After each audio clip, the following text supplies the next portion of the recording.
سیدنا رسول اللہ صلی اللہ علیہ وآلہ وسلم نے فرمایا، شب معراج کچھ لوگوں کے پاس سے میرا گزر ہوا جن کے پیٹ گھروں کی طرح بڑے تھے۔ اے جبریل، یہ کون لوگ ہیں؟ انہوں نے جواب دیا، بسم اللہ الرحمن الرحیم۔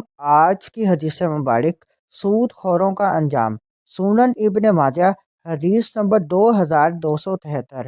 حضرت ابو ہریرہ رضی اللہ تعالیٰ عنہ سے روایت ہے کہ سیدنا رسول اللہ صلی اللہ علیہ وآلہ وسلم نے فرمایا، شب معراج کچھ لوگوں کے پاس سے میرا گزر ہوا جن کے پیٹ گھروں کی طرح بڑے تھے۔ ان کے پیٹوں کے اندر سانپ تھے جو باہر سے دکھائی دے رہے تھے۔ میں نے پوچھا، اے جبریل، یہ کون لوگ ہیں؟ انہوں نے جواب دیا، یہ سود کھانے والے ہیں۔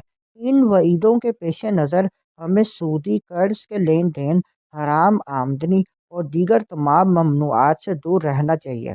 ذرا تصور کیجئے، قیامت کا دن لوگ اپنی قبروں سے اٹھ رہے ہوں گے اور سود خور اس حالت میں ہوں گے کہ نہ سیدھا کھڑے ہو سکیں گے نہ ہوش میں ہوں گے۔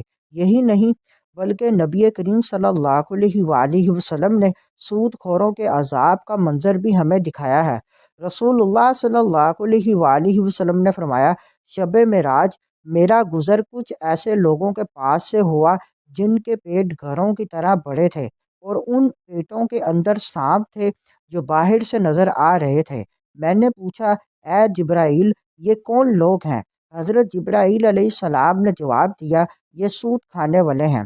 ناظرین کرام، یہ معمولی وعید نہیں، یہ اللہ اور اس کے رسول صلی اللہ علیہ وآلہ وسلم کی طرف سے سخت انتباہ ہے۔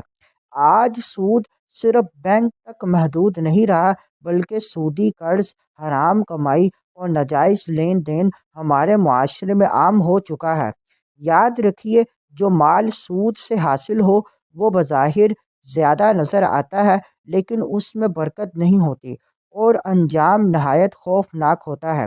اس لیے ہمیں چاہیے کہ ہم سودی قرض کے لین دین سے، حرام آمدنی سے اور ہر اس راستے سے دور رہیں جو اللہ تعالیٰ کی ناراضگی کا سبب بنے۔